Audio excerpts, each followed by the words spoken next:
పశ్చిమ నియోజకవర్గం గెలుపు కోసం జనసేన పార్టీలో వైసీపీ యువత అంతా కూడా జనసేన పార్టీ వైపు చూసి పశ్చిమ నియోజకవర్గంలో కూటమిని గెలిపించాలనో ఒక సంకల్పంతో సుజనా చౌదరి గారి ఆలోచన విధానం, ఆయన మాట ఇచ్చే విధానం చూసి జనసేన పార్టీ ద్వారా సుజనా చౌదరి గారిని గెలిపించాలని యువత పెద్ద ఎత్తున రవితేజ ఫ్రెండ్ సర్కిల్ అందరూ కూడా పెద్ద ఎత్తున 200 మంది పైచిలుగు యువత అందరూ కూడా జనసేన పార్టీలో జాయిన్ అయ్యారు.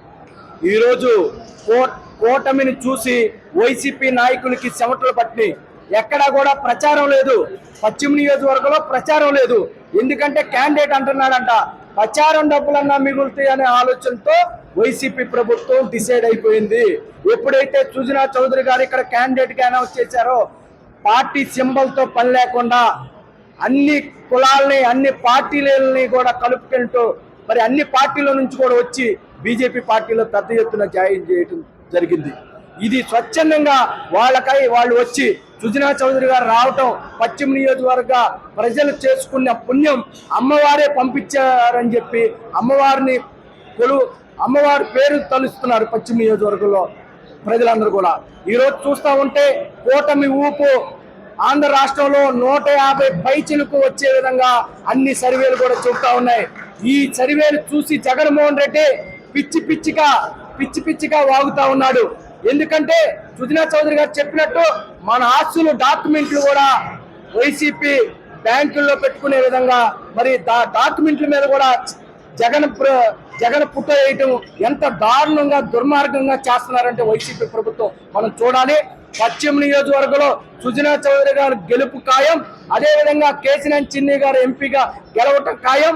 3 పార్టీలను కూడా కుటుంబ సభ్యులుగా జనసేన కార్యకర్తలను కానీ వీరమహిళలు కానీ టీడీపీ కార్యకర్తలు కానీ బీజేపీ కార్యకర్తలు కానీ ఆయన ఒక కుటుంబ సభ్యులుగా చూడటం మీరు పరిణామం చూశారు.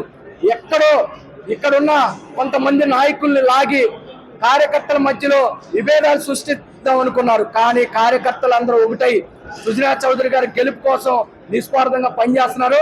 ఇక్కడ సుజనా చౌదరి గారు 25,000 నుంచి 30,000 మెజార్టీతో గెలుస్తున్నారు.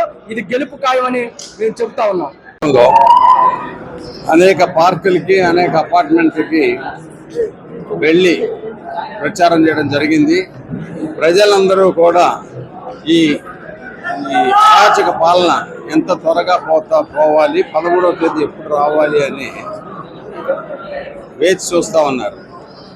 ఎందుకంటే ఏ వర్గాన్ని వదల, దాంతోపాటు ఆ పార్టీ నుంచి వైఎస్ఆర్సీ పార్టీ నుంచి తండోపతండాలుగా 3 పార్టీల్లోకి చేరుతూ ఉన్నారు.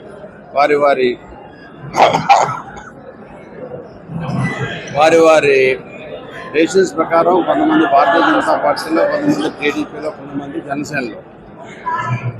ప్రస్తుతానికి సుమారుగా 200 మంది వైఎస్ఆర్సీపీ పార్టీ నుంచి జనసేన పార్టీలోకి చేరితే దానికి మద్దతుగా నన్ను అమిశెట్టి వాసు గారు ఇన్వైట్ చేస్తే నేను బేగ్ గారు తెలుగుదేశం పార్టీ నుంచి భారతీయ జనతా పార్టీ నుంచి రావడం జరిగింది. యంగ్స్టర్స్ యువతరం చాలా ఉత్తేజంగా ఉన్నారు. వాళ్ళ సత్తా ఏంటి అనేది చేసి చూపెడతారు. 13వ తేదీన ఎలక్షన్ రోజునే తెలిసిపోతుంది. ఆ తర్వాత జూన్ 4న బ్యాలెట్ బాక్సులు బద్దలవడం ఖాయం, అందులో అనుమానమే లేదు. వాళ్ళు ఏమీ తోచక ఇప్పుడు ఈ land regulation land titling act గురించి జరుగుతున్న విషయం అందరికీ తెలుసు. ఆ యాక్ట్ ఎంత దారుణమైన యాక్ట్ అంటే మన జేబులో డబ్బులు కూడా వాళ్ళ పర్మిషన్ తీసుకొని మళ్ళీ వేరే వాళ్ళు వాడాలి. డాక్యుమెంట్స్ అన్నీ కూడా మళ్ళీ ఇంకోసారి టైటిలింగ్ యాక్ట్ అని పెట్టి అంటే ప్రభుత్వ భూములు, ప్రభుత్వ ఆస్తులన్నీ అన్యాకరణం చేశారు. ఇక్కడ అక్కడ తాకట్టు పెట్టి ఇప్పుడు ప్రజల ఆస్తుల మీద కూడా వెళ్తూ ఉన్నారు. అది వారసత్వంగా వచ్చే ఆస్తుల గురించి కూడా వాళ్ళ పర్మిషన్ లేకుండా వారసత్వం అంటే మా ఆ పిల్లలకే చెందుద్ది అని మళ్ళీ మనం ఎప్పటికప్పుడు ప్రూవ్ చేసుకోవాలి. ఇది దారుణమైన యాక్ట్. వాళ్ళు చేసిన తప్పు అంటే కర్నూలు చావుకి ఎన్నో కోట్ల కారణాలు అన్నట్లుగా వాళ్ళు చావు తథ్యం, అందులో డౌట్ లేదు. ఇది చేసి ఇప్పుడు సోషల్ మీడియాలో భారతీయ జనతా పార్టీ సపోర్ట్ చేసిందని నా ఫోటో కూడా పెట్టి సోషల్ మీడియాలో తిప్పుతున్నారు. భారతీయ జనతా పార్టీకి యాక్ట్కి సంబంధం లేదు. బేసికల్గా లీగల్ క్లియరెన్స్, ఫైనాన్షియల్ క్లియరెన్స్ ప్రజలకి ఎలా ఉపయోగపడుతుంది అని ఏ చట్టం తెచ్చినా ముందు చూడాలి. అది ఏమీ లేకుండా వాళ్ళ ప్రయోజనాల గురించి ఇష్టం వచ్చిన దొంగ యాక్ట్ అది. కాబట్టి ప్రజలందరూ కూడా అప్రమత్తంగా ఉండండి. వీళ్ళు ఇంకొకసారి కనుక ఇప్పుడు అమరావతిని చంపేశారు, 3 ముక్కలు ఆట ఆడారు. 5 సంవత్సరాల్లో 2-3 జనరేషన్స్ యువతలను దెబ్బతిన్నది. కాబట్టి ప్రజలందరూ కూడా ఆచితూచి భారత రాజ్యాంగం కల్పించిన అమూల్యమైన ఓటుని వృధా చేసుకోబాకండి. పార్టీలు వైఎస్ఆర్సీపీ పార్టీ వర్సెస్ కూటమి, వైఎస్ఆర్సీపీ అభ్యర్థి ఈ కూటమి అభ్యర్థి, మీరు కంపేర్ చేయండి.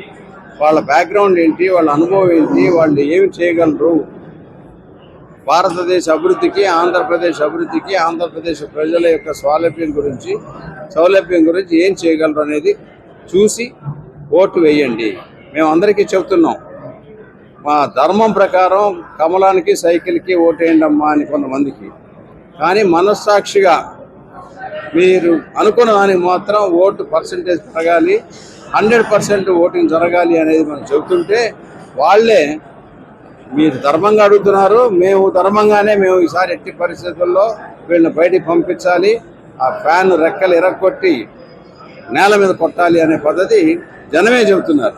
కాబట్టి ఇంకొక 6 రోజులు అయితే అయిపోద్ది.